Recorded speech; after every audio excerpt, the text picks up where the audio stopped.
Okay, it is 2 o'clock and I will call our special commission meeting to order.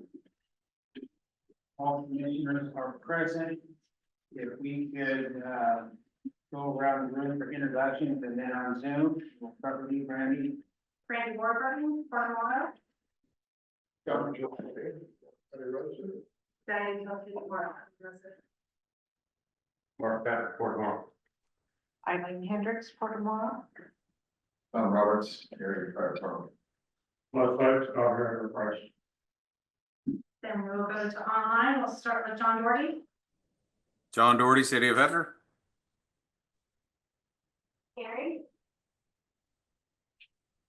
You're muted, Gary.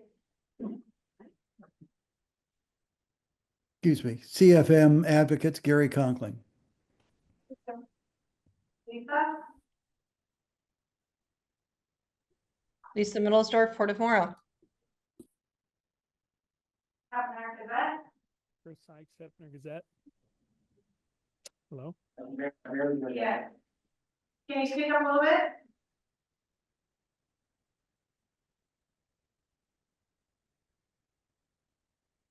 Captain Gazette, can you identify yourself and speak up a little bit?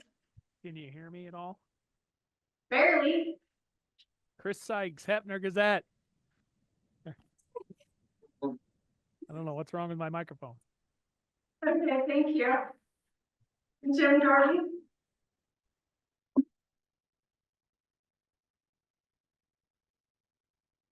How about Lindsay?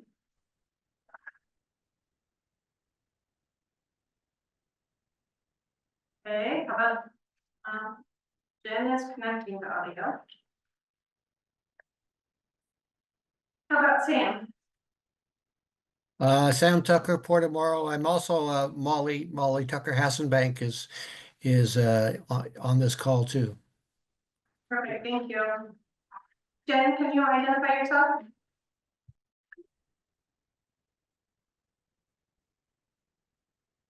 How about Kyla? Kyla Baumgartner, Rock Solid Sand and Gravel. Thank you. Fred? Fred Ziari, IRZ Consulting. You, Erica? Erica Morton, Port of Morrow. Justin? Justin Nelson, Morrow County District Attorney. Misha? Good afternoon, Misha Isaac from the Stoll Reeves firm. Thank you. Christopher? Chris Adlin, Confederated Umatilla Journal. And we already got Molly. Aaron? Aaron Palmquist, City of Oregon. Raven? Raven Hayes, I'm here on my own behalf. Brian? Brian Gleason, TFM Advocates. Yes.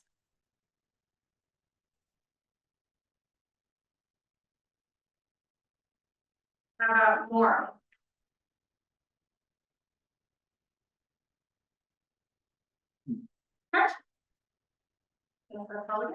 Okay, gone through there. Before we get to new business, you'll see on your desk, commissioners, these resolution. The ones I was thinking was on there, and I failed to send that to the packet. I apologize. So this is what we'll be talking about down here under resolution. This one that's resolution to sell Morrow County property from the CDA. This doesn't pertain to land transfer. It does not, no. It's under the I CDA. just was late getting it, and then the resolution for actually share cost was another one from a number of CDA meetings ago that we haven't taken action on. Just so you have it in front of you. You talked about this. Which I put it under the CDA updated for resolution. I wasn't quite sure what the resolution was for, so I just said a resolution. We need to step out. Right? Yes. Oh, Yeah, okay. Yeah. So, under new business, we have land transfer.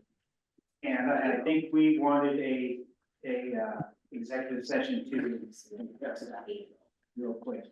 And would it be okay with the commission if we did that first? Say that again, please. So under land transfer, I think we'll need an short executive session. Oh, Is it okay with the commission that we do that right away? Yes. I don't think there's any other executive session things we need, that this one will. Okay, with that, so we'll take, just a real quick break. If the audience could step out and wait till we're done with executive session. I don't think it'll take more than 15 minutes. And same with the Zoom, we'll put you in a holding room, is that right, Randy? How does that work? we end this one, they can join back to this as soon as, I'll make you leave, but we're gonna go to a different one, then we'll come back. Yeah. So everybody on Zoom heard that, so go back in. I don't have to end the meeting, you guys can hang right there. Okay, so it is 2:06. We will recess our regular scheduled or special meeting to go into executive session. And with that, I will. Funding executive session already. Executive session. Oh, still recording, Brad? Yeah. Okay, so let me read this. I forgot this. So the court will hold an executive session meeting for the permissible reason stated below under ORS 192.6602. Representatives of the news media and designated staff and other persons shall be allowed to attend the executive session. All other members of the audience will be asked to leave the room. The public virtual Zoom meeting link will be closed during the executive session as permissible. Executive session meetings are not subject to HB 2560. Yes. Representatives of the news media specifically directed not to report on media deliberations during the executive session, except to state the general subject of the session as previously announced. No decisions were made in this executive session. A, for the purpose of considerations of deliberations with the court's executive director and other staff members that have been designated by the court to negotiate real property transactions, ORS 192.6602E. B, for the purpose of consultation with counsel concerning the legal rights and duties for public body with regard to current litigation or litigation likely to be filed, ORS 192.6602H. Okay. We will return. It is 2:21. I'll reconvene our special meeting. And we are on new business on our agenda and land. So we have a purchase option agreement in front of us. I would move to formally approve the purchase option agreement that we discussed in 2021 and executed with Windway for the use of the land that they are on now, correct? With the caveat that Joe is able to execute that document. I'll second the motion. Okay, John has moved and Rick has seconded to approve this land transfer. Any other discussion on that? Okay. All those in favor, I guess I take a count on it. Roll call. So Joel, what was your vote? Aye. And John? Aye. Okay, myself is aye. Rick? Aye. And Kelly? Bye. Motion passes unanimous. Thank you for getting that one done. Okay, next is an AWS support letter. And we should have that in our packet in front of us. Tell us about this one, Lisa.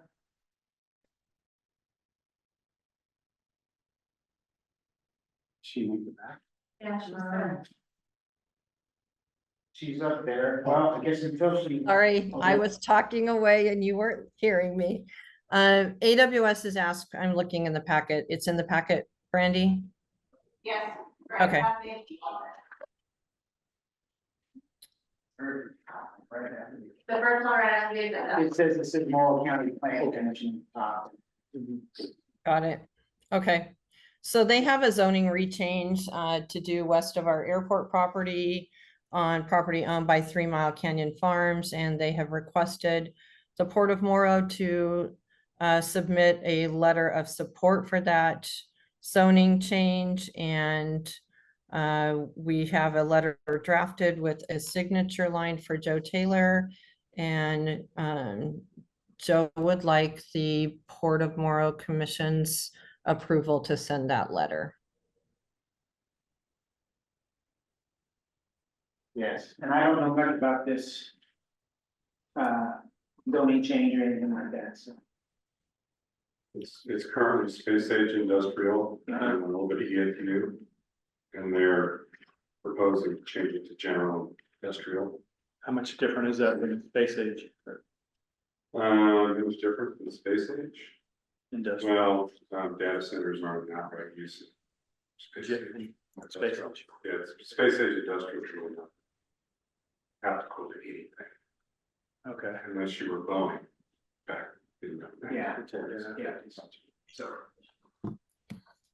And part of this has gone through the planning commission already. The way I read it. It's going through the planning commission, I believe. It's your requested it by next Friday, so it's soon, you must be soon after that.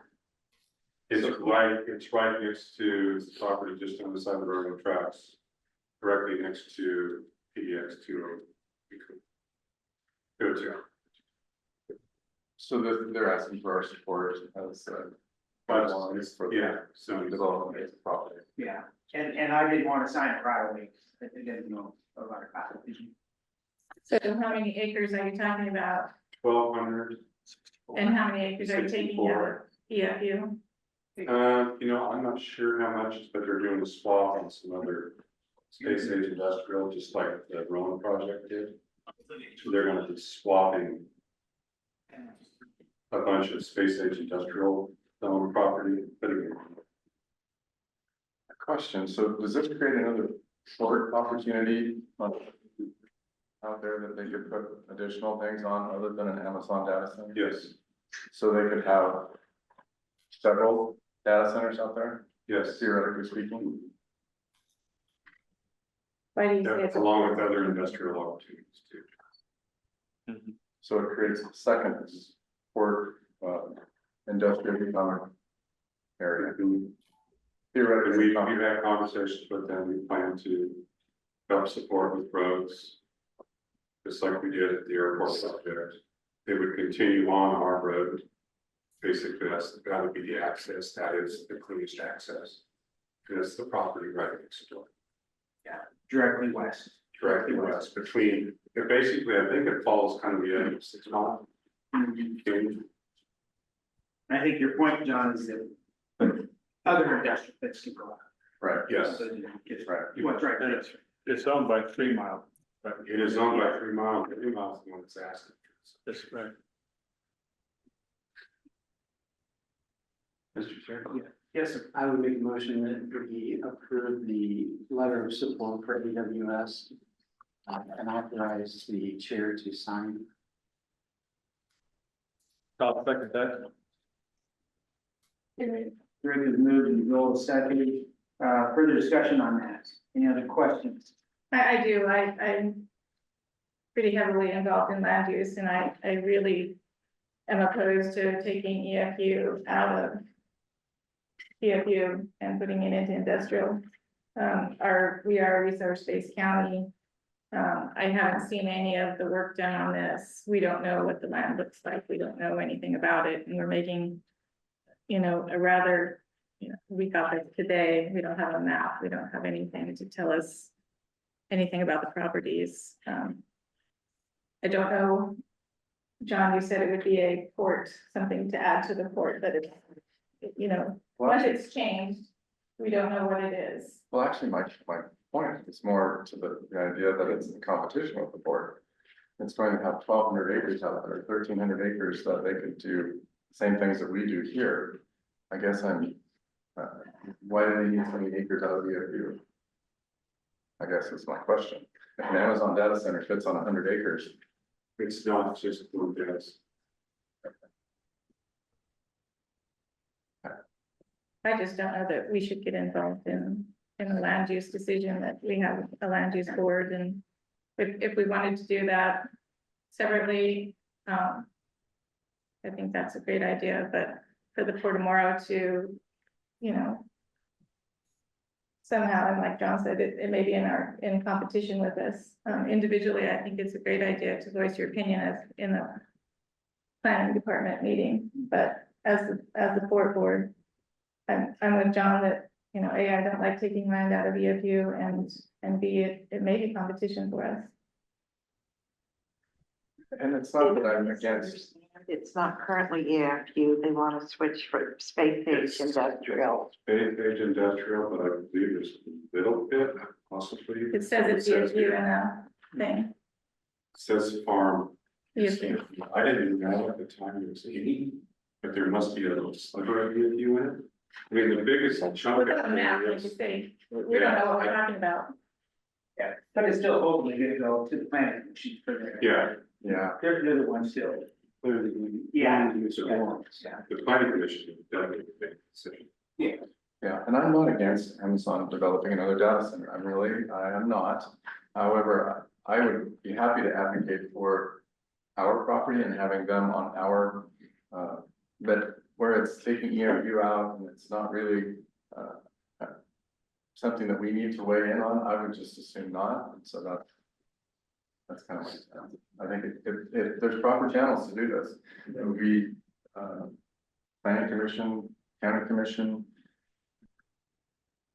There's different opinions in the county too. Well, to that, we're just offering a letter of support. It doesn't mean they're gonna rule in our favor or they're gonna decide. That's why they have a land use portion, and they'll decide whether or not it meets the requirements. And, you know, I think that's the kind of use. We're just offering a letter of support. Yeah, but that's my question. I'm not sure I'm ready to lend that support to taking EFU out. And we had some people that suggest not. I think they can voice their opinion at the, I don't know, I'm not ready to put my opinion towards taking it out of EFU and doing it.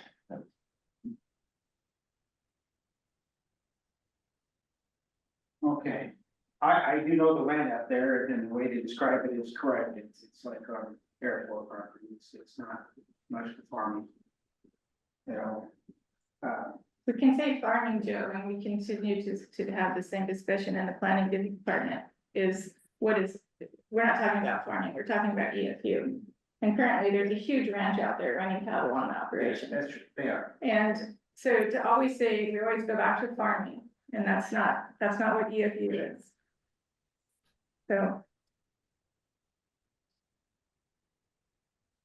Yeah, taking EFU out is not great. And maybe this is the spot for the planning commission. yeah, I agree, this needs to be done in planning commission, and if we individually want to go in and weigh in, I'm all supportive of that. Okay, any other discussion? There is a motion on the table for the AWS support letter. Let's see, we'll do a roll call vote. John? No. Myself? I'm a no. Rick? Yes. Kelly? No, And Joel? Yes. Motion failed, revote. Okay. Next is another support letter from Kayak, DTUIR Kayak support letter. So I got this phone call Friday at noon. Asking if we would, that they just found out that ODOT could not submit the grant on their behalf, so she was wondering if they supported it, if they sent in the grant, they needed 3 recommendation letters. Would we do it? I'm like, so I have no idea even what the project is. I'm like, look, I don't have an executive director here. I can see if the commission would like to take a look at it, but do you have a template letter that you can send me? So this was her letter. I don't even know what this grant is for, but she did want it that Sunday, so it is passed. I told Joe I'd stick it in there just so you guys can discuss it. If it was something that you wanted to support, I can send it on to her. She did want it by yesterday though, so it might not even matter, but. I mean, it doesn't even talk about Morrow County at all, it's talking about Hermiston, so I just wasn't aware if you guys were more aware than I am of what the project is, and so maybe it was something that was coming here. And you wanted to support it. Yeah, I would support anything that helps our employees get to work here. I really would, since so many of them live in Princeton. But if we don't know enough about the project, I think that we maybe better get more information. That's my opinion. That's Yeah. when I had it, you know, they might come back in another, and have another round. You know, maybe later. So I'm okay just having it for our commission's information. Somebody. And maybe it's something you'll learn more about now afterwards, and. I don't know. So no action on this is okay with? It's okay with me, yes. Okay. Yes. You need a vote? Is that, no, I okay. think this consensus. Okay, next is the CDA update. May I ask, do you mind, Commissioner, I had a statement that I wrote up. Do you mind if I read it? I want to get my wording right, and so I wrote it down. I guarantee I'll try not to make everybody mad in the room, but, and that's not my intent, but do you mind if I read it? It's just my opinion, so. I don't have any specific. In regards to the CDA, I assume. Yeah. Mr. Chairman, Yes, this is Sam, Mr. Chairman. yes, go ahead, Sam. I think I should advise the commission concerning the executive session issues, and then you can make a decision. Any issue related to the CDA, especially the CDA grant, it may be possible for you to hold this in executive session, but the statute doesn't require you to hold them in executive sessions. We could argue that it may be related to litigation that is filed. That would be the Smith litigation or litigation that could be filed arising out of the grant. I'm telling you that you have that option available to you, that we could try to support that position, but that doesn't mean that you need to use it. It's up to you as to whether you want to hold discussions about CDA in executive session. Yeah, thank you for that, Sam. I think for the most part, probably better not. Might just have, They're not what? yeah, not have discussions in executive session. I think things are public enough, we can discuss it. I think I'm not treading on thin ice. Okay. This is my personal opinion as one commissioner. It is with concern and disappointment that I heard of the decision of the federal government through the OLDCC, Office of Local Defense Community Cooperation, to first suspend and then stop grant funding to the Columbia Development Authority CDA, though I understand why.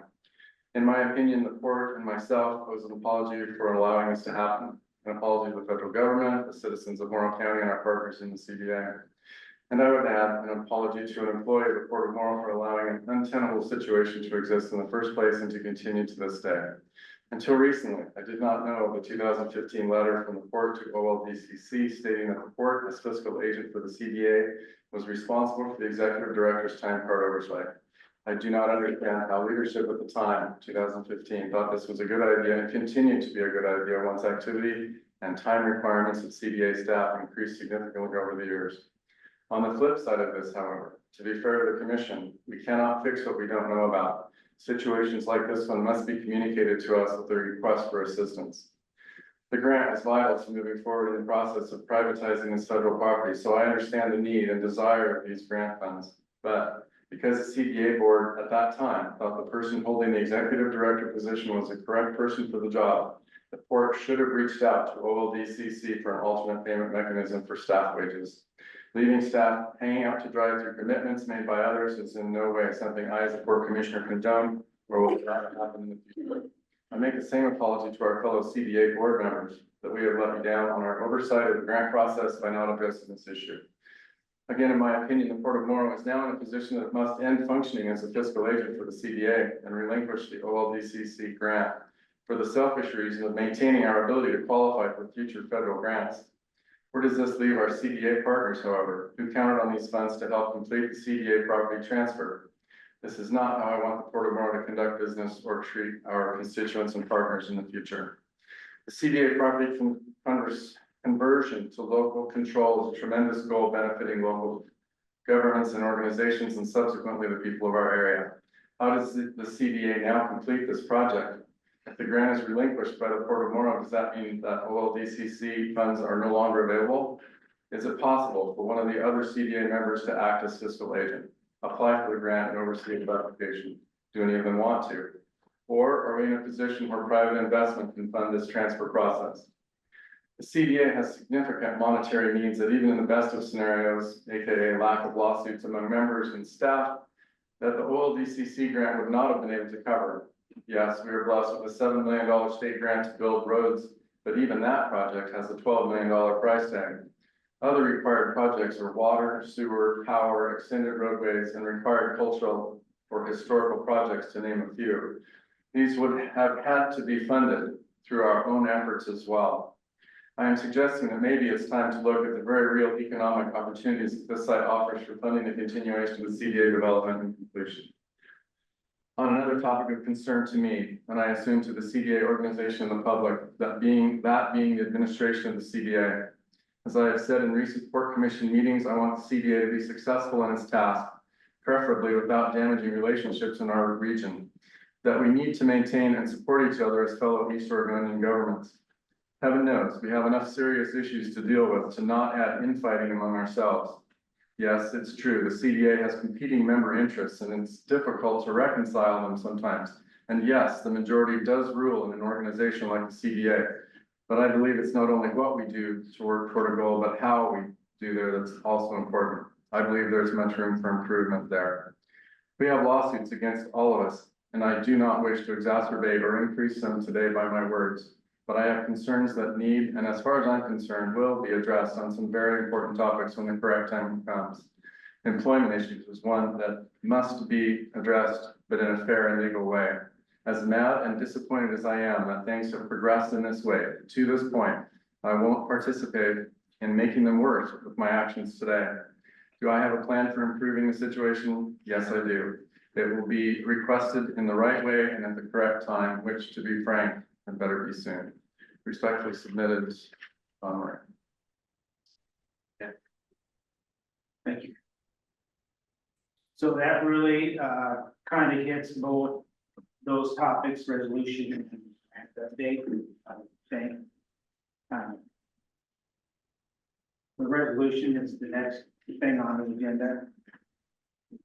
If the commission doesn't mind going there first. Which resolution? The resolution to sell Morrow County property. That's really the one.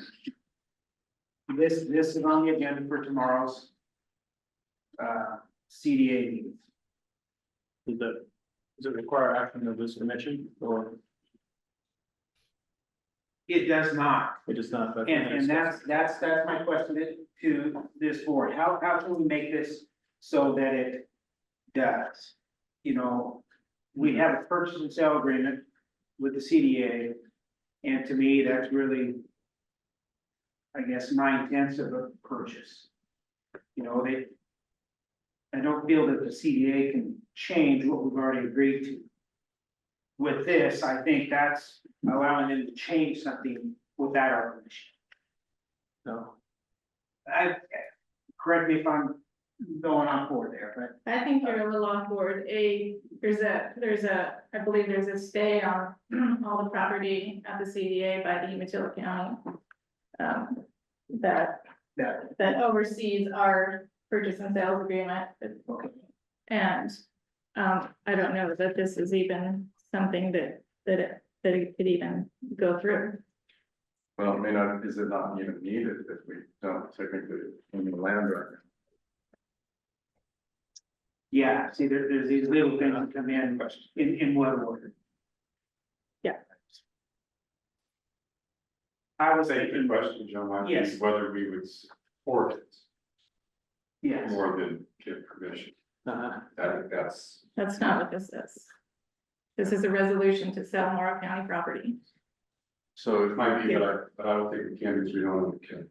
Right, that's what I'm So- saying. So this is, and that's what that was my, So let's just for discussion, go forward and say, yeah, if the CDA board approves a way to sell off 100 acres from each county. is that what there, that's not 100 acres from each county, is it? Is that just 100 acres from Morrow County? This one just says more. Do we know where that 100 acres is? Do we know anything about it? Do we know the price? Do we know anything? No. So we're going into a resolution that we know nothing about, but we don't even think that we can. I guess I would say, Yes. at this point, this is a resolution from CDA board. It is in front of the CDA. So are you, You are looking for direction from us as to what we wish to happen there on your vote, right? Yes, Okay. yes, exactly. Okay. I was thinking we could modify this to fit what we think is What we think is right. reasonable going forward. without knowing what the property is or the Well- legal description or any of those things? That's Well, pretty dicey. That would have to come before us, you know, if in my simple way of looking at it, say that the CDA has a buyer that wants to buy on the Morrow County, buy 100 acres on the Morrow County side. That would have to come before us, before this board, for final approval. Well, the CDA would have, yeah, it's a mess right now, but the CDA would have to approve it first. To approve the sale, because right now they are in control of the land, but right now there's a lawsuit that's stopping them from selling anything. The way I understand it. Okay. You can ask Sam, Sam might know better. So this, Sam, am I right understanding this, that should the CBA pass a resolution, pass this resolution, it would allow them to sell land irregardless of the lawsuit or the holdup, the property transfer? No, let me try to put it into context. So the Port of Morrow has a contract with CDA, and we take the position, and I think it's a correct position, that's enforceable. CDA, Greg Smith wants to sell 100 acres on both sides, which would generate enough money to take care of financial problems if the grant goes away or steps in the right direction. And I have not seen the resolution, but I assume that Joe wants some direction, and the direction may be, no way, we don't want to sell that property. That has to go through us completely. Or the Port of Morrow would agree, the commission would agree to a potential sale if other terms and conditions are acceptable to the port, including the location, the price, the use to made for it. As I understand the resolution as presently written, it doesn't say those limitations. And either the port can say, no, we don't even want to consider the possibility of having CDA sell the money, sell the land to generate the money to replace what is lost in the grant. Or yeah, we would consider it under appropriate conditions.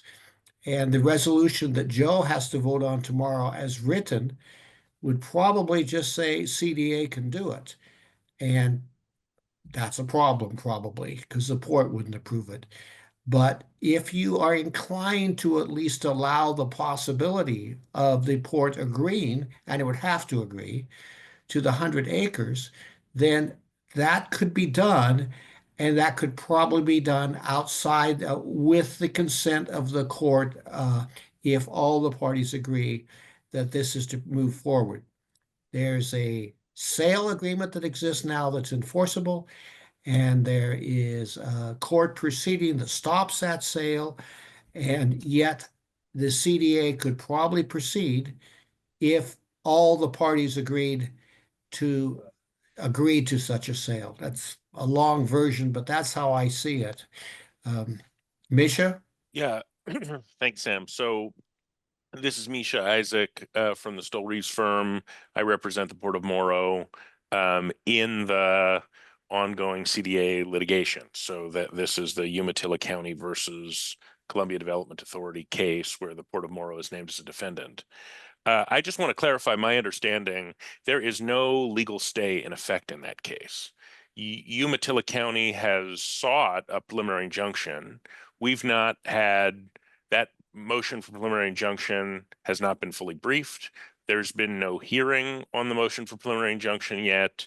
And in fact, there's no judge currently assigned to that case for a variety of complicated reasons.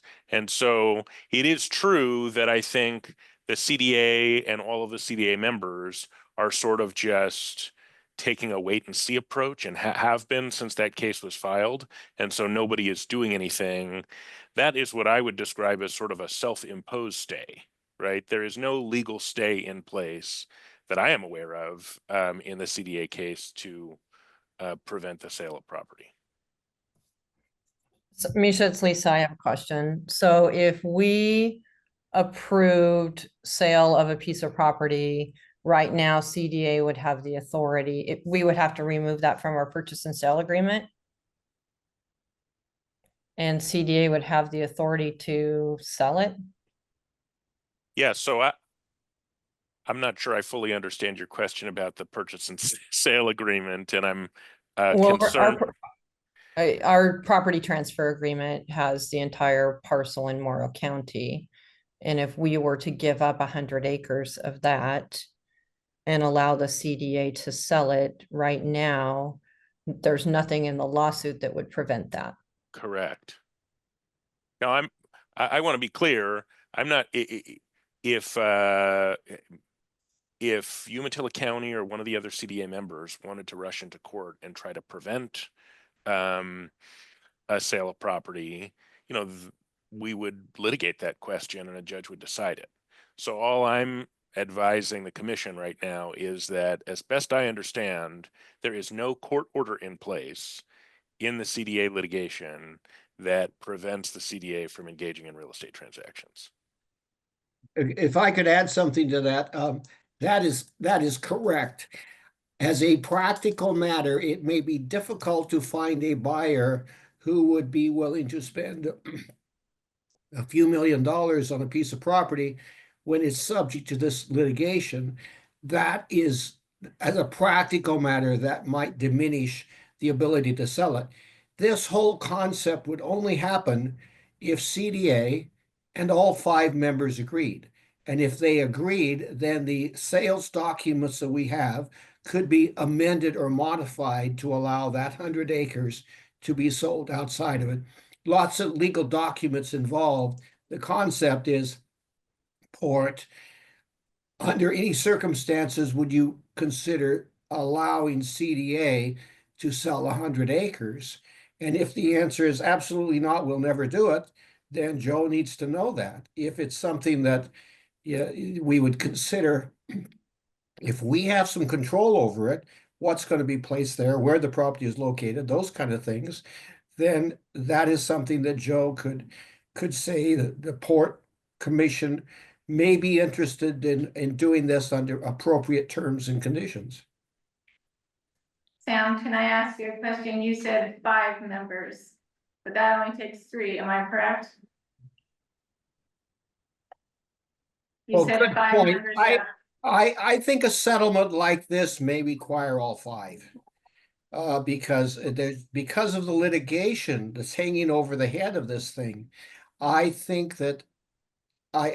think that everybody is probably going to have to sign off on this if a sale goes through. So I think that the fact that the litigation is hanging over it until that is resolved, I don't think that a title company would insure title or a buyer would spend the money on it unless there was that litigation resolved in some way that allowed that to be completed.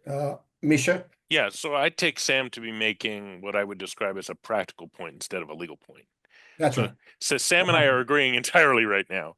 What I am saying is there is no legal impediment currently, no court order that's currently in place for the CDA to sell property.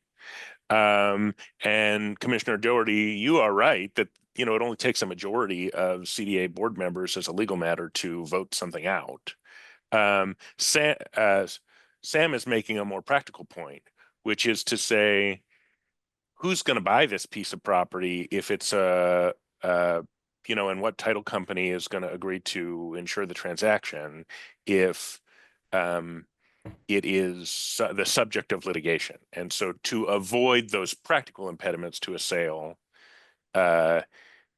Sam is saying one would hope and expect that you would have unanimity of CDA members. I don't want to characterize your advice, Sam, but have I appropriately described it? You have, exactly. Legal versus practical, and so that's where I understand it. Misha, you're correct. Sure.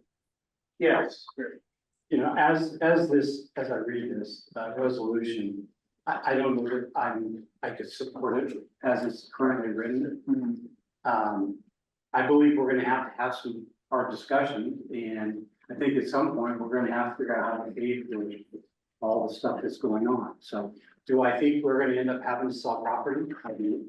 But I think we should have more in-depth discussions and what company are we looking at? Because we as a board over the years have looked at several companies and we've tried not to bring something in that would be a problem for the board down the road or the community. So I think having a discussion about it, I would say I would support having a further discussion. But as it's written right now, I don't think I can support it. Is there anything we can modify this today that would, you know, be approved by, satisfy that?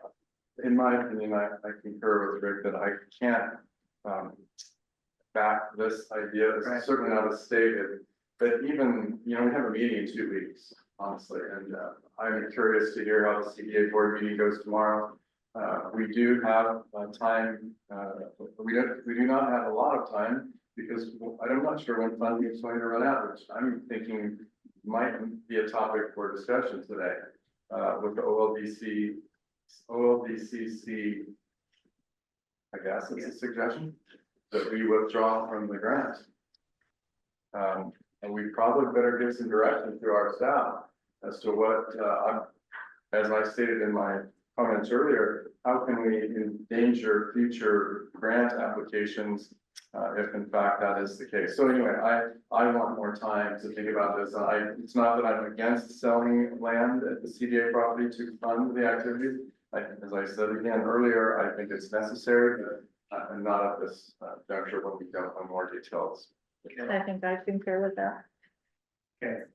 Well, I think if it's all right, moving forward for another meeting, that if I took something like this and had San Lucia.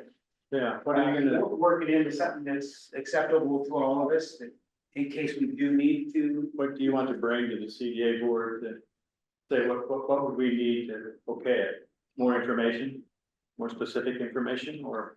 I would think that would be Yeah. huge. That'd be good. I don't know. Yeah, Let's say that, you know, at the meeting, say Yeah. that, yes. If it said, Before we support this.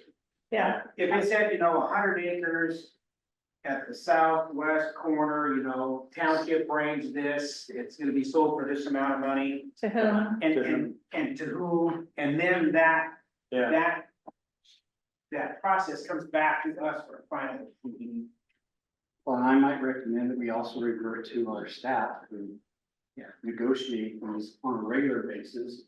And maybe they can give us better guidance as to what we should be looking at in these contract language, and then refer that to our legal counsel for Right. further discussion. Okay. Well, I think I have, Direction. Yeah. Okay, if I could, if the board would indulge me on this other small resolution that came, I believe it's on the agenda tomorrow. Resolution of equally shared costs. There's nothing in the bylaws that CDA says everybody splits it equally. Just, again, that's the way I read it. That's the way she explained it to us at the CDA meetings. And this was an attempt to kind of Correct that. cement that, that, hey, maybe we should all be in share. And I don't know, Joe, and maybe we should ask Sam, does a resolution, would that be above a IGA agreement? Or would the IGA agreement? So the better word would be trump the resolution, where a resolution isn't a formal. Resolution is decided by us, the IGA was signed by us. Right, So. yeah. Is your question answered? You can answer it if you would like. Well, I think that's right. A resolution can be any way you want, and you don't have to approve it until it's the way you want. And if I am reading the tea leaves correctly, you want to know some specifics about it before you sign off on it. You're not saying you won't do it, but you want specifics, and just a resolution to be adopted tomorrow that says they can do it, that's not acceptable to you. A resolution that is proposed in the future that has specifics that you may favorably act upon that, but you want a lot of specifics in it before you commit to the port releasing its interest in this property. That's how I read what you're saying. Maybe I'm wrong, but I think we had moved on to the resolution To share costs. equally share costs. Yeah, so Sam, another thing that I didn't send you. I apologize. Oh, so you see, no, It's all on me. He's talking about something different. Yeah, this is the Oh, resolution goodness. that came through the CDA like 3 months ago. And it never got out. But funny enough, what you just said Yeah, kind of relates to this because we don't know the costs. it kind of does, yes. But in essence, it says, hey, all 5 parties of the CDA agree to pay 1/5 of all. I had really, at the time, I told the city, say, hey, I need a little more time to look this over and ask about it. But to me, it seems fine to state our position. Hey, we think all the entities should take their share. Without a budget? But yeah. Well, there's still, even without budget, you have costs that are reoccurring and that somebody has to pay. It can't not be paid. But right now, the port is picking up the dime on most of the costs. And I think that all the partners should be involved. So I have no problem supporting a resolution that says, all of us should. We can approve it, but I have a slight feeling they're gonna say, well, good for you guys. I don't know that just because we pass a resolution, that they're gonna have to do it. So this isn't a resolution for the Port of Morrow, this is a resolution for the CDA. Yeah. I think. So that's 2 different things. Right, I think if we ask Joe to go and support this resolution, there's a practical matter, they're gonna say, well, what are we gonna do about our legal costs? The people that are not suing somebody else or are not involved in a lawsuit, they're not gonna be terribly excited to pay the legal expenses for someone else, honestly. So, I think there's about a snowball chance in 80 of this passing. If I could weigh in, Yes. it is the resolution seems to be clearly in favor of the Port of Morrow. And so it would be in the Port of Morrow's best interest.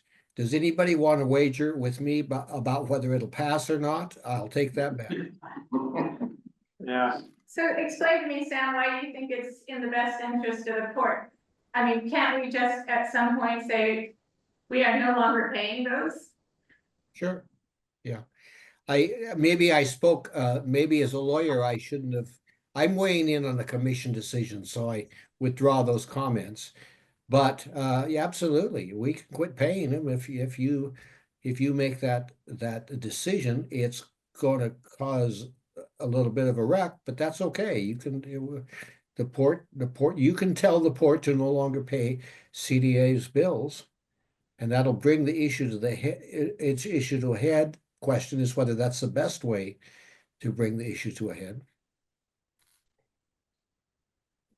Well, I can certainly ask that this be pushed down the road and maybe when there's a budget in place. I think it would be good to have a discussion, at least bring it to their attention that, hey, at some point, somebody else is gonna have to start kicking in their portion to pay the bills as part of the partnership.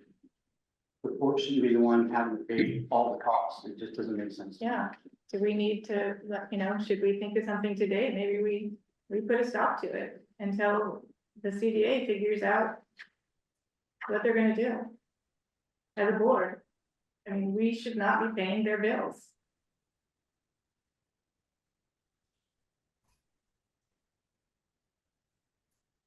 I think those will come back in the long run, will come back.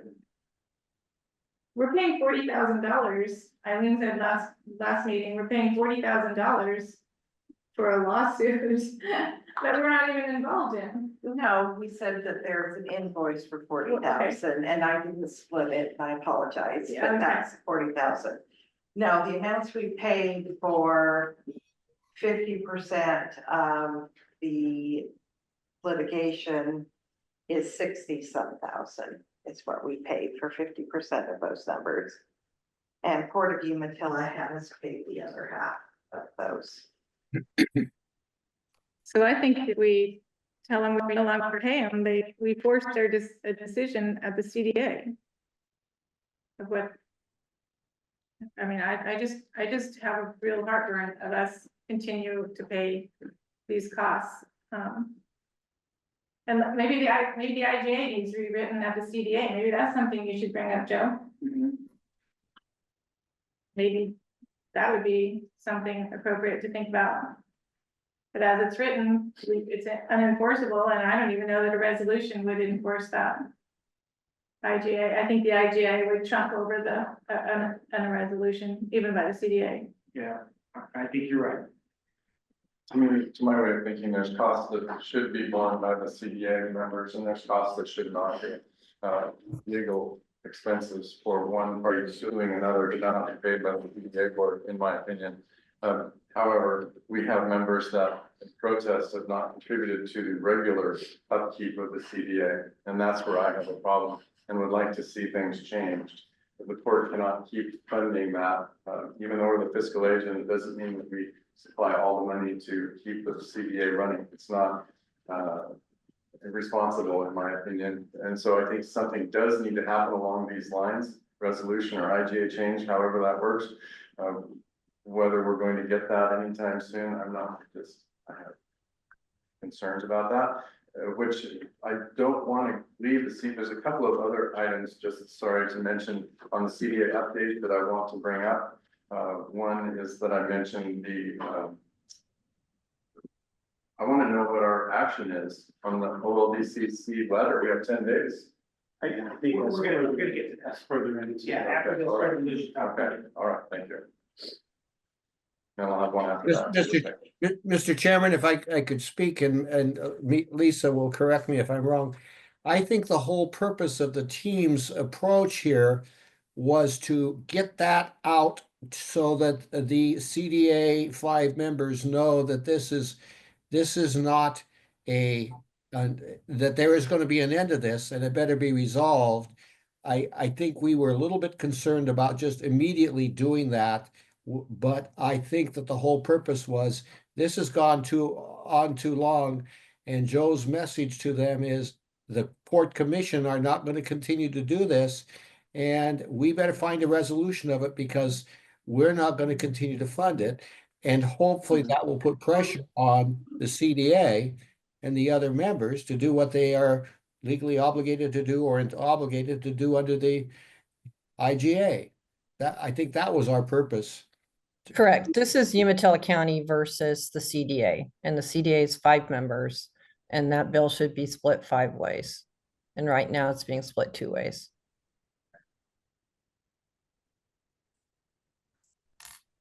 And it's to our advantage, well, advantage is the right word. We want the CDA to keep going, keep operating to get through these legal things. They need to get through it. How does that work into the whole conversation? Again, it needs to be a conversation that needs to be had. I don't know if it has. I'm not at those meetings, haven't attended those meetings. But at some point, if we're not talking to each other, we can't resolve the issue. So I don't know to what extent this has been discussed. I think, passing the message along that Port is not going to continue to fund all the operations of the CDA. And so we need to have some serious discussions on how this is going to move forward. Okay, I think I got direction there. Any other questions on those resolutions? Okay, moving on to OLDCC grant update. And Lisa, I will hand this over to you. Okay. In your, yes, in your packet, you should have the letter that we sent to OLDCC and their response back. Eileen and I did have a phone conversation with Michael Wilson. And the letter says that we can voluntarily terminate with 10 days, within 10 days. We did ask him over the telephone if there was any ability to extend that date from 10 days to longer. And he thought that was a completely reasonable request to ask for an extension. And that's my recommendation, that we do ask for an extension while we contemplate if there's any other options as we proceed here. And knowing that Joe Taylor and I will be in Washington, DC the second week of March. So your thinking is there could be other options available to us, because this letter comes from one person in an office. Maybe they're not the final word, something like that. I don't know yet, Joe, but it certainly gives us the ability to explore that. Well, I would like to see I would like to see the approval to go beyond the 10 business days in writing. Absolutely. And if we get that in writing, then I'm open to it. I personally don't know that I have a lot of hope that things will change, but I'm open to trying. Yes, that sounds good. Yes. And Eileen and I did on the phone let him know, you know, in no other circumstances are we going to jeopardize our future federal funding. So if termination is the only option, that is what we would seek. And I would agree with that. We don't want to put that out there to shackle us in the future. So I would hope, John had mentioned this in his statement, that we explore other avenues and maybe talk to them. Is there a possibility somebody else could take over the management of that grant? There's things maybe in place that we could do to make sure that we don't lose this grant. And I guess my last question is, you know, what information, I mean, were they given all this information by one side or two sides, or when they were looking at all this information, did they have all sides of the story, or is it one side? I just don't know. Is there more to the story? And do they need to know? Did we answer their questions I mean, I read your letter, but did we really answer their questions? Is there any more information we could pass along? Again, I think I support the idea of asking for an extension. I would agree in writing and maybe find out more as to how do we avoid this, or how do we have somebody else take over the grant because it's huge to this region. We don't want to lose the CDA. Well, we're not gonna lose the CDA property, but we gotta figure out how to fund it. And that's why we're gonna have to have those discussions about, are we gonna sell property to help fund the furtherment of our operations? Or how are we gonna sell property? Yeah. So I think going forward, these items, hopefully we are solvable, you know, we can resolve these and get back on a straight track. I personally would like to not be the fiscal agent. Yeah, CBA, my personal opinion. I think I'm gonna second that. Yeah, yeah. Well, I probably. That was not a motion. No. I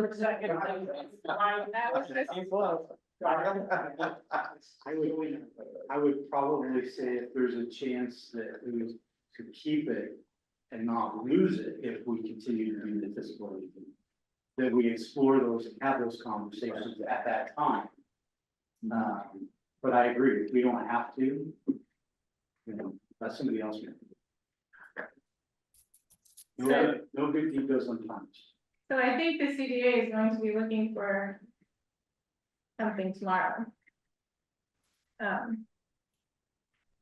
Like, That's some direction Some from our direction letter. of what we're going to do.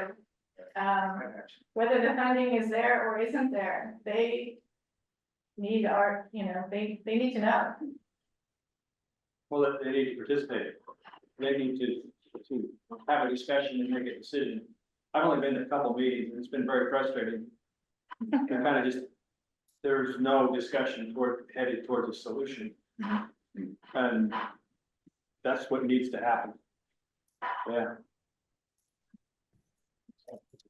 And direction, what, give me an example, maybe more. Well, they're gonna have a meeting tomorrow to discuss budgetary things for one thing. Maybe it wasn't actually a discussion on the agenda way down at the bottom, but their agenda tomorrow.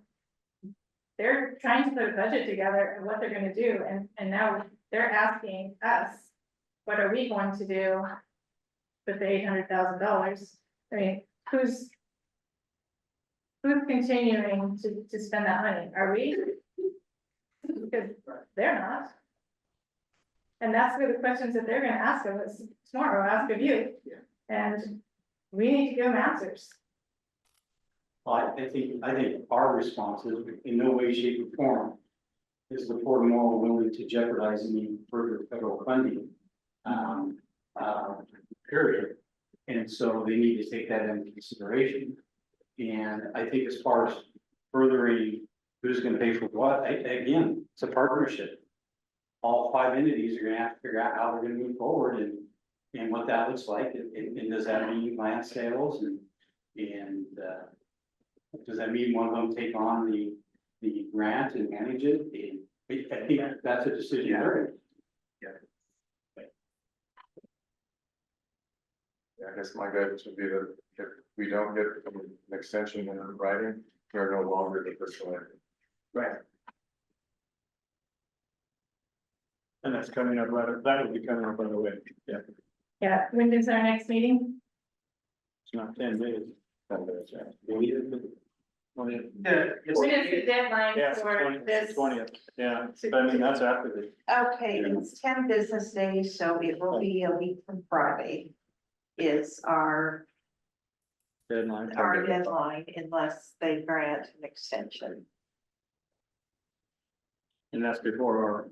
Yeah. Right, so, yeah, I mean, maybe you just need to give, Lisa direction of how long of, or maybe she needs to make a suggestion on how long she would like to request the extension for.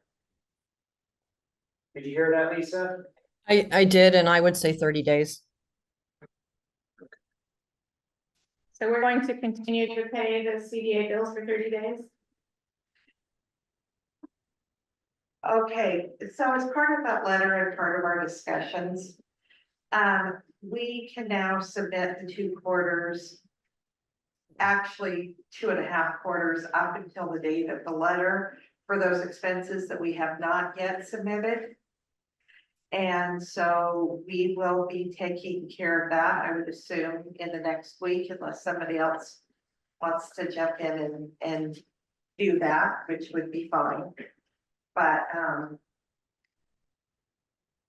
the court shouldn't be getting any deeper. We should, in the short term, be better, if that makes sense. So we have time, in other words, Right. because we can submit for payment or bills that we've paid in the last 2.5 months. No, 2.5 quarters. That's right, 2.5 quarters. Yeah, so July 1 through last Friday, all of those can now be submitted. And if we get a 30-day extension. And we incur costs there with that. Would a reimbursement extend to the 30 days that we've asked? Probably depends on. I guess I'm not really sure what your question is, but, no, that doesn't stop future bills. Or get future bills paid for. Because I don't think they were going to pay the bills from the date of the letter to the 10-day. Okay. It wouldn't matter what it was. Yeah, no, they are very clearly through the date of the letter, Date of- which was Gotcha. Friday. Yeah. But, you know, the first quarter they delayed because they said, you know, there'd been a change in staff and the performance reports, they had questions and they weren't gonna pay until the performance report was done. And then once the performance report was completed satisfactorily, then they had started their review and it's like, well, we're not gonna pay until we finish our review. But they finished their review and that's the date that they have indicated they will pay through. The letter, I mean, Yes. kind of, and it was kind of wishy-washy. Are they, with your conversation with them, are they going to try to backdate any of those things that they said that maybe they weren't going to pay for? Why did they state that, and what did they tell you in the letter about maybe taking back funds? You know, I have not reread the letter since last week, so, I've seen quotes from other people of what this letter says. There was nothing indicated in the phone conversation about them going after past. Would you agree with that, Lisa? I agree with Eileen. I will go look at the letter again, but he gave no indication. As a matter of fact, he told us he'd reimburse us for the last 2.5 quarters. Yeah, there was language in there that was really hard to understand. Yeah. Well, I'm hoping that they have 30 days to come up with more information, clarification on that talking to. Mr. Chairman, for the commissioners' information, there are actually, one agency was involved in making this decision and it affects another agency. And those 2 agencies hadn't communicated. And so my hope and expectation would be that when Lisa and Joe go back there will be meetings which will be with both of those agencies. And there will be discussions about things like this. I could see a situation where there's an agreement that there will be no seeking reimbursement as a part of this decision for us to step away from it or for somebody else to take over. My hope would be there'd also be discussions concerning possible releases of liability, which would be an ideal situation. By continuing it for 30 days, those discussions in Washington, D.C. can take place, and it gives an opportunity for possibly improvements and clarifications on the terms and conditions under which the Port of Morrow will step away from this project. That's what we need. That's what's beneficial. And those 2 federal agencies have an incentive to find an agreement that one agency's decision will not adversely impact the other. Do you know what 2 agencies those are?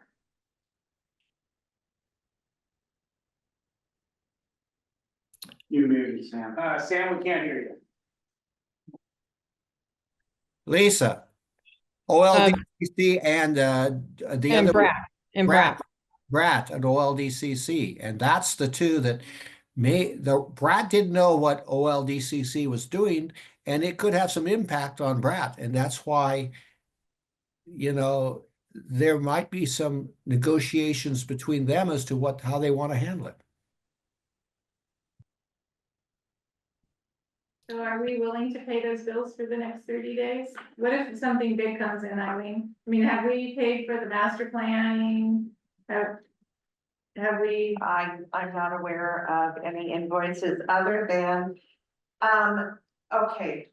So prior to this all happening, because of their lack of staff, they had approached us to pay their other bills with their other account. And I am looking forward to hearing tomorrow whether they still want us to do that. I am perfectly prepared to hand it back. I didn't get the checkbook until last Thursday, so I have done nothing with it. There are outside bills outside of the grant, whereas the grant covered the planning and design for the parking lot of the Oregon Trail site. We have received invoices from Granite Construction for that paving. I would like someone to tell me who's, you know, is it our responsibility because it's on the Morrow County side? Is it a 5-way split? Can I use the funds in the CDA checkbook to pay those? I don't even know who's authorized signers on the account. So either they'll answer my questions tomorrow, or they'll say it's not your problem and I will hand it back to them. That's my plan. I think you should hand it back to them. I don't think we need to get any deeper into.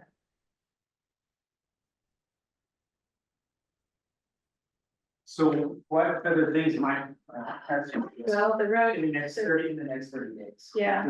Those monies are part of the grant, yeah, exactly, to know exactly where we're at. And the road. And that was another request that I made, was to find out the status of the state grant. Mhm. I have no idea what the status of the state grant funds are.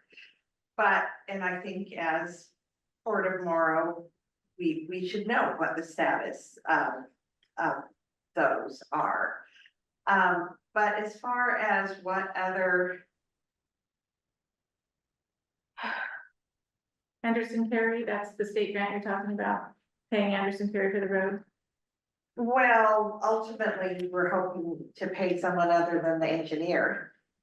I mean, for actual road construction. Yes, yeah. Would be the hope. But yeah, no, I don't know the current status of that. I don't know how much they've expended for design. I don't know what they've submitted for reimbursement. I don't know what's, you know, owing, if anything.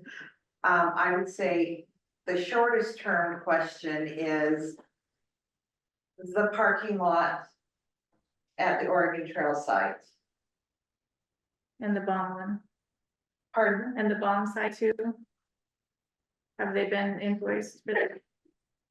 There's two historical preservation. Okay, I've only seen one set of invoices for one project. I Okay, I don't don't know know that the other one's completed. what's is it, Joe? involved with No, that. I don't think they've done much, anything quite yet. Yeah.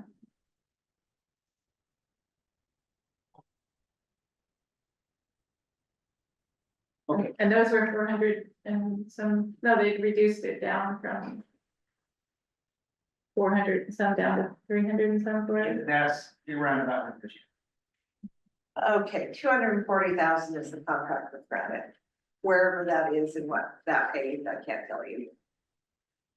So who's in charge of the state grant? I mean, is that us? Is that our grant for that? That's a CDA grant. It went directly to CDA.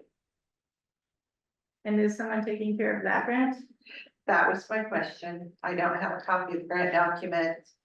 I'm gonna say yes, they are, but I haven't seen any of they may even be having their engineer do it. I don't know. Some entities do that. Joe, can you ask IRC? But I thought those would be appropriate budget related questions to ask tomorrow. And I was just kind of waiting till then to see if I had that opportunity. I was looking for the agenda for tomorrow's meeting for the CDA board, because I'm going to address the topic here in just a moment, but I noticed that there is a budget meeting reschedule. Oh, okay. When's it rescheduled to? Did it say? I thought the Was it budget part of meeting the was, I discussion thought the about budget doing meeting that? was tomorrow, and I thought that Yes. the CDA meeting was the next day. Or is that tomorrow? What day No, is it? CDA is tomorrow one. And the budget meeting is after. Is after? It's- At 3, yeah, I'm not sure what the changes they're referring to, but it does. Was list it, the was agenda. it right recently or Yeah. was it the other day? It was at 3:03 PM, half an hour ago. Oh, jeez. I don't know. So I guess the both meetings are still tomorrow. Say that again? Both meetings are still tomorrow. I thought maybe one of them would change to a different day, but Well, one of them was after and one of them was before. yeah. When I looked. Yeah, board meeting, maybe nothing changed, but board meetings at 1, budget committee meeting 3, Is it three? Yeah. On the same day. same day. Did they just change that, Joe? It was, where it came last week, yeah. It's been bouncing around. I was told 2:30 or 3 last week is when I was told. Yeah, for Tuesday's three budget meeting. has been all the notices I see.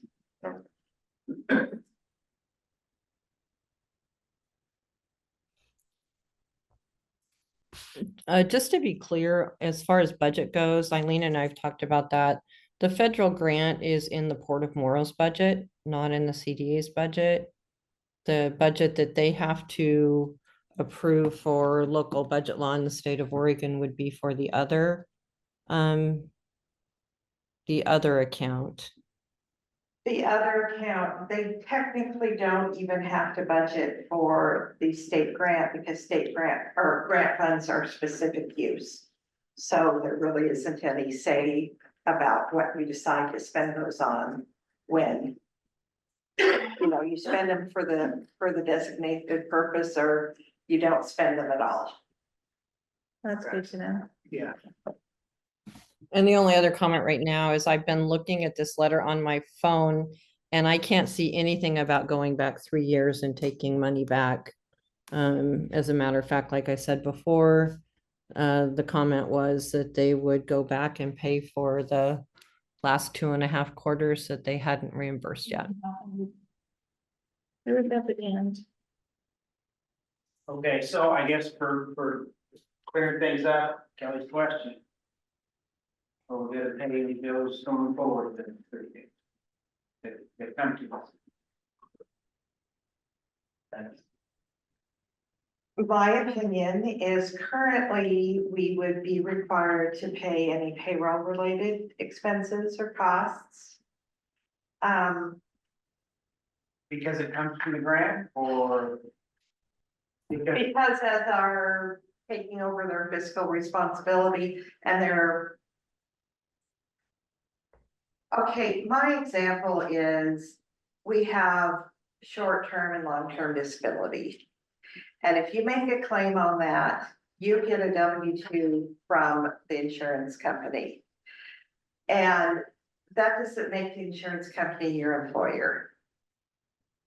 So that's my personal opinion, which I probably shouldn't voice on whether we're their employers or not. However, until we give them advance notice that we are no longer doing that, I would assume we would be responsible for paying payroll or we would have state payroll violations. That would be my assumption. Give who advance notice? The employees that are used to getting their paycheck from the Port of Morrow. You can't just stop paying, you have to notice them ahead of time, is that? Yeah. No, Yeah. no, because they had a reason to believe they were going to get paid when they put that work in. And I would assume we would need to give notice to the CDA board if we're not going to be the fiscal agent and with the responsibility of paying payroll. Now, the tribes were fiscal agents before us. I mean, it's not like we can't, you know, if that's the best alternative and the best solution, it's certainly an alternative.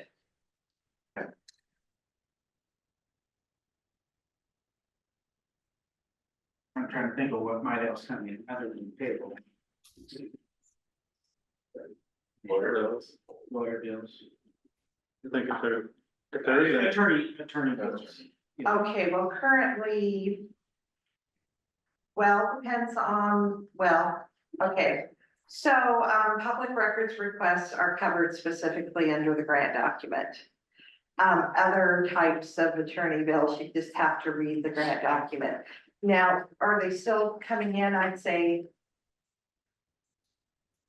I would say we beneficially notify they're not gonna pay anything after last Friday. So, yeah. It could very well be attorney, it could definitely be attorney bills. Sorry. Sam and Misha still on the call. Can you please help answer the questions or the lack of certainty on who the employer is of the two CDA employees at this point? As we're in litigation. Misha, you want me to take that? Yes, please. So I saw Jim Doherty's comment. It is reasonable for people to say, well, what is it? Are we their employee, or who is Greg Smith our employee, or is Greg Smith CDA employee? And that seems like a pretty dang simple question. But the answer is not very simple. I have talked with counsel for CDA, and there's some case law in Oregon that allows employers to be employers for some purposes and not for others. And my best analysis at this time is we are the fiscal agent. We are the employer of those people for payroll purposes, but CDA is the employer of Greg for all the other purposes, including supervision and hiring and firing and all of that stuff. And is that correct? Well, I will tell you after the court proceedings finally get done 2 or 3 years from now, whether that's correct or not. I think that's a reasonable position to take, but it's not absolutely certain. That's why we have been very careful about trying to not get into a situation where whatever our feelings are and whatever the position of people are, that it is CDA's obligation to supervise and to evaluate and to decide about employment matters, including salaries. And that's their problem. That's not our problem. And we have the obligation to take the funds and pay as employees as they direct us to do it. That's the best I can do. It's not clear. But there's no funds. And that seems to be a large issue. Yeah. So in 10 days, there would be no funds to pay. For The minute that we sign that contract, it says that if we voluntarily, if we terminate, there is no funds, and then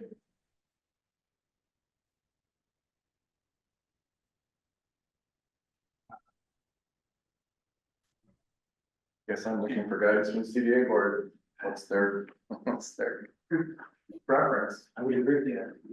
I think we can't do anything right now, we don't know. This is the current state of affairs. CDA board, what do you advise? Let's see some decisions. Okay. Anything else on, grant update? Any other? I have something on this, CDA, on the CDA board, meeting agenda tomorrow, fire service update. What is that about? You know my opinion on this. I've voiced it in two meetings now. So I would like to know what the CDA board is doing with the fire service update tomorrow. Anybody have an idea? I do not. Obviously, the CDA board doesn't assign taxing district authority. They can't assign that to Boardman Fire or Oregon Fire. That's not their responsibility. It's the county court. So what is the CDA doing tomorrow with that? Are they pushing forward with their letter and agreement they have with Boardman Fire? Is that what they're doing? Before the land transfers to Port of Morrow? Because you know my stance as a Port of Morrow commissioner and the Oregon Fire's taxing district. I would like to know from this group, and I'll make a motion here shortly to authorize Joe to go to the meeting tomorrow to express concern about assigning the taxing district or remaining in the agreement with Boardman Fire, where the CDA is obligated to recommend them for annexing into Boardman Fire's taxing district. So I stand firm that I want to see CDA property annexed into the Oregon Fire taxing district to help them build their program, not add another $500 million taxation to $3 billion that Boardman Fire already has. And so I will just forge right ahead for the sake of discussion that I would move that our court representative tomorrow make the motion to not to remove from the recommendation, remove the CDA from the recommendation or the contract, however it needs to be done, so that Boardman Fire is not the recommended annexation area of the port of the CDA. That makes sense? Anybody understand that? It's not like a negative motion, so. So my motion is for our representative to go to the CDA board meeting tomorrow and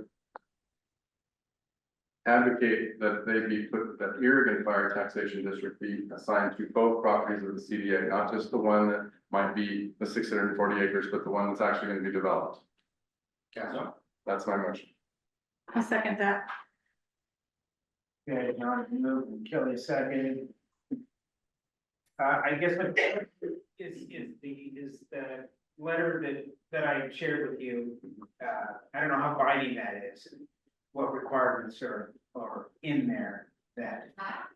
Right now, the Boardman Fire District has an agreement with CDA, is that right? That is right. When the property is actually transferred, then the port will be the owner, right? And then the port makes suggest, I understand that the owner suggests who the property owner gets. property owner gets to decide. That's the way I am. Are we jumping the gun here, or? No, actually, I think an end run is happening right now, where the CDA is claiming ownership of the property. Boardman Fire is pressing ahead to have the CDA request that they be added to Boardman Fire's annexation, not waiting for the Port of Morrow to own it. They're trying to circumvent or just forge right ahead. It's fine. They have their own agenda, I'm sure, Boardman Fire. I'm just saying, I do not agree with that, and I want to know the stance of each commissioner here of forging ahead and doing what I consider an end run around the ultimate owner of the property. But do we know that's what's happening, or are we assuming that's what's happening? Well, the letter sent to the county. Mike Corman said he has a copy of the letter. That's the start of the process. And what's the letter say? From the CDA. The contract with the CDA. Is the same one I. So I thought they've been waiting on that for a while though. I assumed we were gonna wait until the Port of Morrow owned it, but what I'm hearing is that it's going to be pushed ahead now with the CDA's ownership of the property and the letter in hand that says, by the way, we want to serve, we will serve, and we appreciate them serving as the fire service for the CDA, but also they put in there that they would be recommended for annexation into the Boardman Fire. That's the part I have a problem with. And I think I was at that meeting. And I think we should go back and listen to the tape of that meeting. I'd like to hear that meeting tape. Because I don't believe, we did it in two separate things. We did Umatilla County and then we did the Oregon 640 acres. And I don't believe that we said that we were going to annex it to anyone. It was a temporary fix for insurance purposes that they contracted with Oregon and Boardman Fire. The ministry, it was said that it was annexed in, but the MOU was rewritten and Don Sampson asked for it to be brought back after additions were made. I believe Jeff Lindholtz made some additions and Don Sampson made some additions. I don't know that MOU, whichever one it was, ever came back to the board. I've searched the minutes. I'm still doing some research looking for that. I'm not sure that ever happened. So I don't know that the MOU was ever approved by the CDA board. That was before my time. But then I came on after that time, and I know it never happened after that time. But that was like 2 meetings before I came on. So I don't know that ever came before the board for an annexation of it. Now, the first MOA that was written was totally different than the second one that was written. I don't know which one you're looking at, but. I was looking at just a letter that we received that I got Oh. a couple minutes ago. Mhm. There's an executed document between Boardman Fire and Greg Smith. I assume you're questioning whether Greg had authorization to sign that, is that what you're saying? I don't think the board ever approved the MOA. I don't know about that, I'm just going forward though, my motion has to do with supporting Boardman Fire, having that as their annex taxing district for building a program. What are the legalities of all of this? You're asking me to comment on documents I've never seen. I have no idea what they say. I don't know what the legalities are. I don't know anything about what is involved in the annexation. I think there's a lot of legal stuff that we need to vet here before we just start making a decision. I know for me, having documentation and review prior to making a decision is always beneficial. It helps me make a better, well-informed decision. I don't know what the situation is. I don't have the answer. And so I don't know that I'm prepared to make a decision until I can review the documents you guys are talking about. I've been out there for some time, nothing that has. I haven't seen it. I'm also in favor of Erie, and we have to support groups too far. It seems like a wiser, long-term way to go. But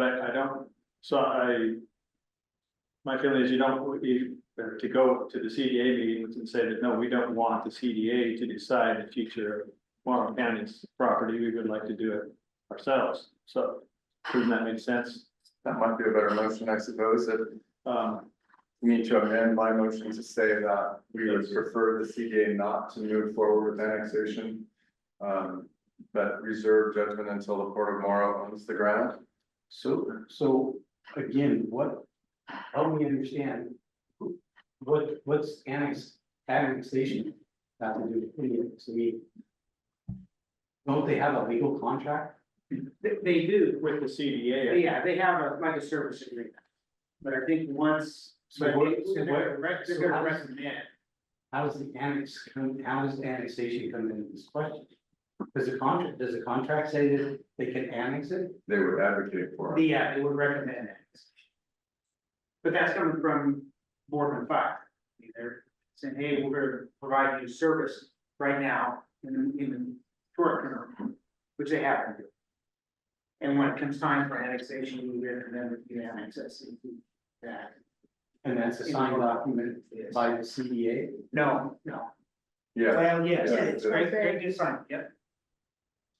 And it's part of their contract.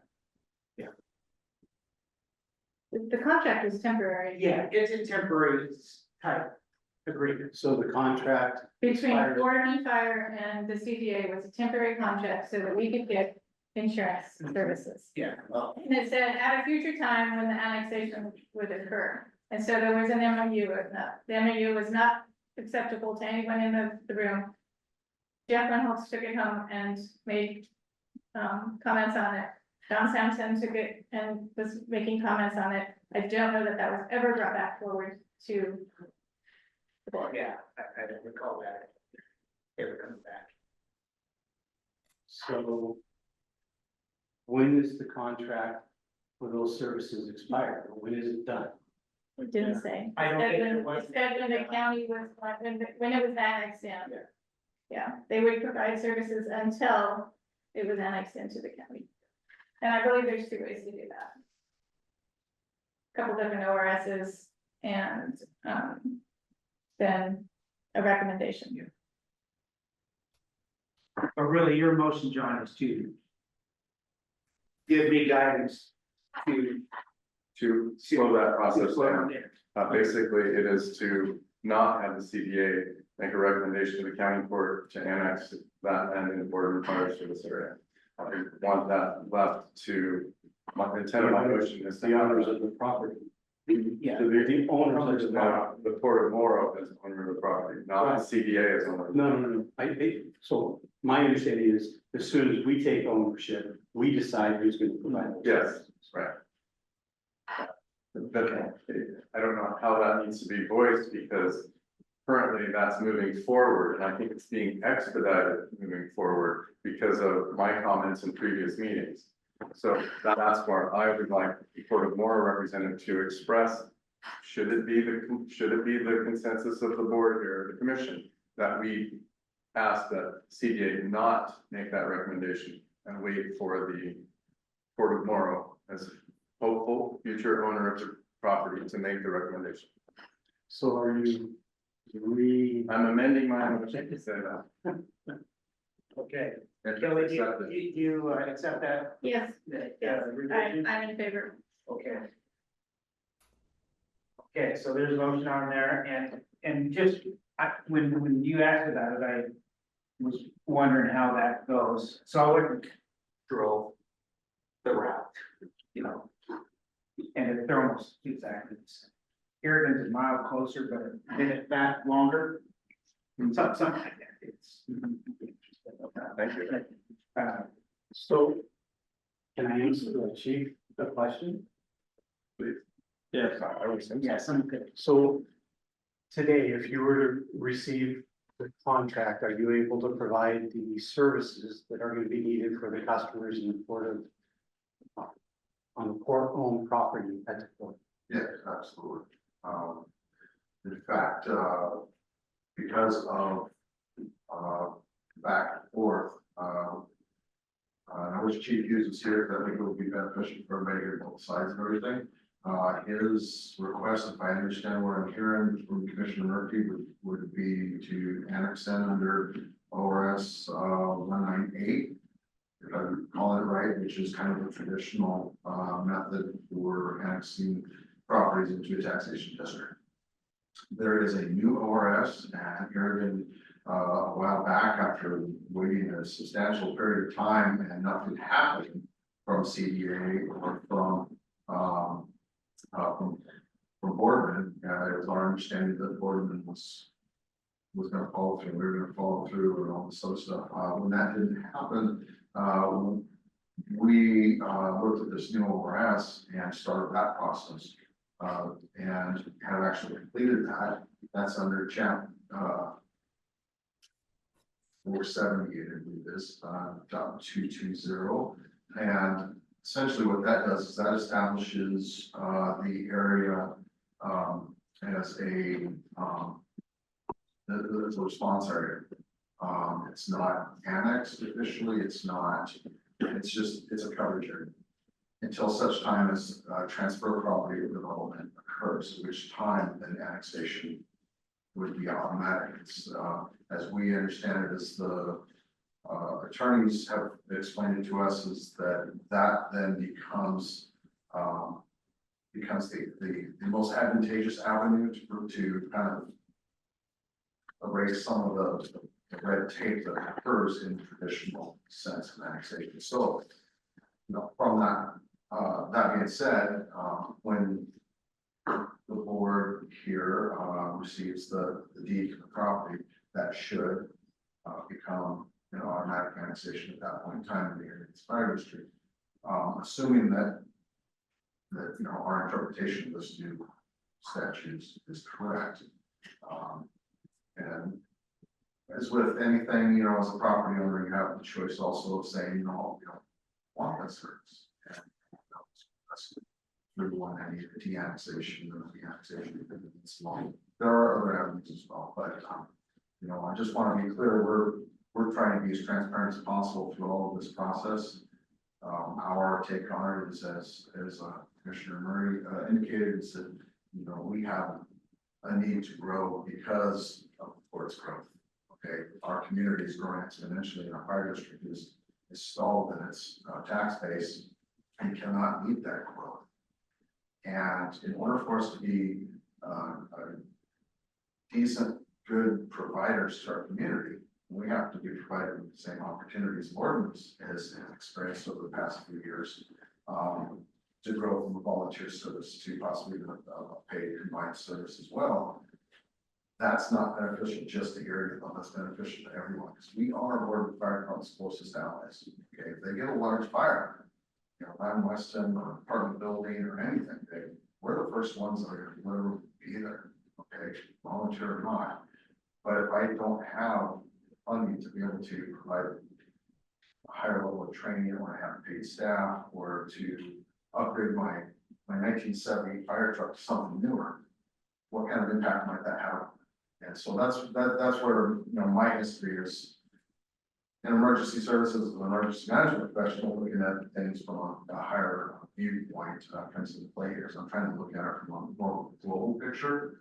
Is how can Oregon Fire be a better provider to everyone, including Ford and including Portland, including Erie and the properties of the CDA, Umatilla, Hermiston, provide mutual aid services there. And the only answer I can come up with is we need to be able to get into the industrialization piece of it, so that we can grow our tax base and to grow the same.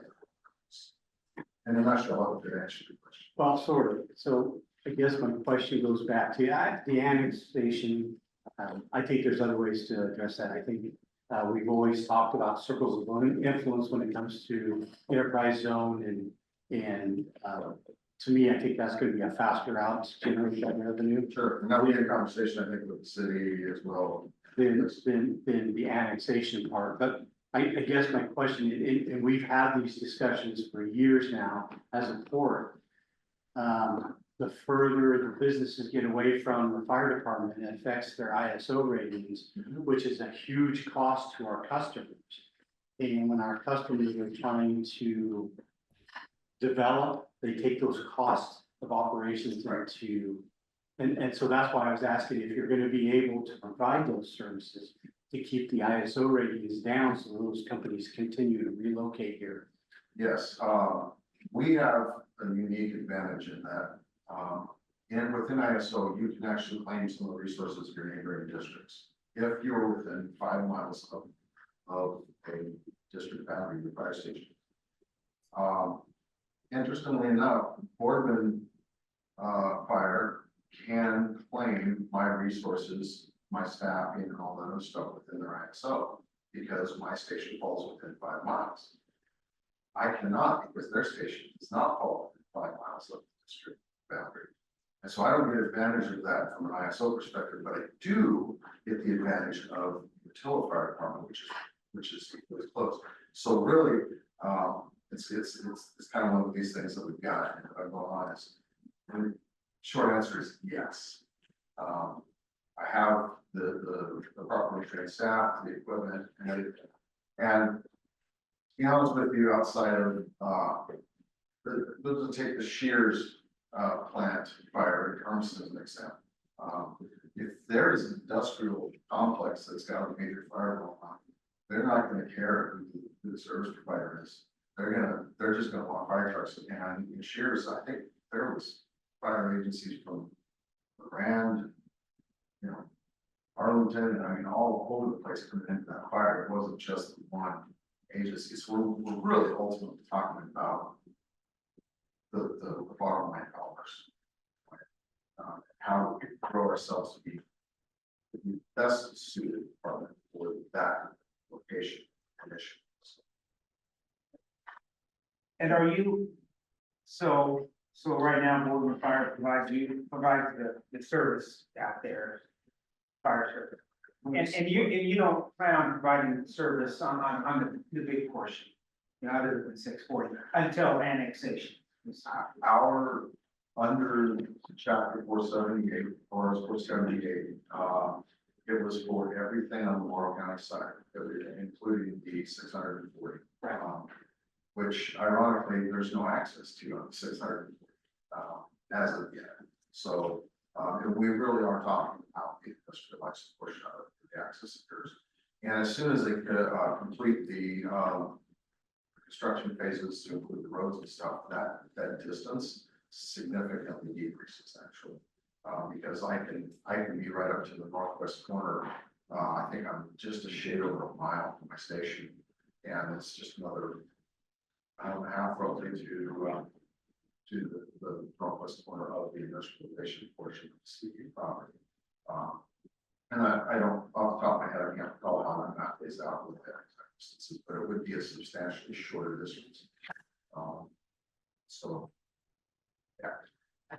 And I would say, Rick, to your comments about area of influence and IGA and things like that versus tax base, we just dispensed or put money out on a $5 million payment from Amazon and $14 or $15 million for Pres 2. All of those, both those sets of money went to the taxing districts for their, to be made whole. And then there was a lengthy 2-hour discussion on what to do with economic development funds or assistance to city funds. That's the iffy part. Oregon needs the first part that gets money every time improvements happen and value goes up. That's my point. I don't want them to have to worry whether Oregon Fire, like happened in the Pres 2 board of discussion, might get some money or not. It needs to be for sure to build a program.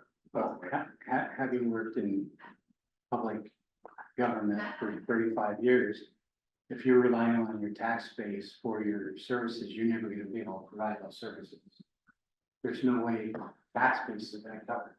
That is correct, but at the same time, It helps, but yeah. it's not going to cover the service. Sure, but at least it helps. $500 million for Oregon Fire in last month. It will help. Probably help. Absolutely, but again, those taxes, most of those just remember, most of those organizations that are gonna go out there are probably gonna get an enterprise zone exemption or a SIP agreement, and they're gonna get that tax revenue, they get whatever is in that circuit of influence that they work with the city of Oregon. So, I mean, there's several discussions we have. My main question in this, it's 100% about, because we've had this discussion, we've talked about building the fire department annex further out to help support our customers in the port, because it's a huge impact to their ISO ratings. And so we actually committed, I'm gonna say 5 years ago, to build a substation to help keep those costs down. So it's about our customers and making sure we can provide them the best service they can get and keep their costs down so they can continue to operate businesses and want to operate those businesses. So, and to that point, Commissioner, I would point out as well, I've heard it said and multiple times, here is just no volunteer. What can they do? Well, I would remind you, Boardman, not that long ago, was no volunteer department, was providing the services to a now very economically grown port that had the same sort of industrialization to it. And Hermiston the same way. I was way back when I was central firefighter, all volunteer department, but still had on West and Marlette, Sunflower, and those sorts of industries. So yes, industry looks at that from an ISO perspective, but I think a lot of industry also recognizes too that there's a flip side of that coin, that with that growth comes the growth in capacity. And that's what we've got to be able to grow in capacity. And I think it's a mutual element that holds out. It's far be for me to try to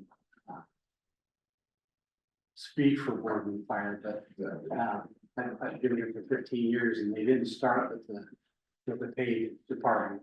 They were a volunteer model, went to paid volunteer model as they grew, but they also did pass a bond that gave them the opportunity to buy the new equipment, the fire station, and add staffing levels that we are paying for as Boardman residents. So, yes, there's several things that come into play. And again, I think I support the idea that irrigated fire, but I think if we're just worried about tax base, it's gonna take a long time. But if we work on those circles of influence and enterprise zone exemptions, that's gonna be probably a more efficient, effective way to get those funds. Okay, I think we beat that to death. Beat that. No, I wasn't gonna say. Motion on the floor. Yeah, there's a motion. John, we'll put you on the spot. Can you try to rephrase that one? So we're clear. My motion was to instruct you, Joe, as our CDA delegate, to ask for a modification such that the CDA does not advocate for Boardman Fire or anyone to annex the CDA property into their taxing district, but instead wait for the eventual owners of the property, seemingly Port of Morrow for Morrow County, to make that recommendation to the county court. To leave Boardman Fire with appreciation, serving the temporary needs of the CDA, but hold off until permanent ownership for owners to make a recommendation. Okay. That work for you on your second? Yes, I'll resecond Okay. that. Any other thing, any other discussion? Okay, with the roll call vote, I will vote yes. John, Yes. Joe, Yes. Rick, So I'm gonna vote yes with the comment of, I just hope there's not something in a legal binding contract that we're trying to I don't want to get involved. and Kevin. Yes. Okay, very good. Anything for other on our, what is the order on our agenda? Okay, hearing none, it is 4:06. Mr. Chair, I know I snuck out. Did we not have a executive session be conversation? No, we did not. Okay. It wasn't necessary. I apologize. Okay. So it is 4:06. I will adjourn our special meeting.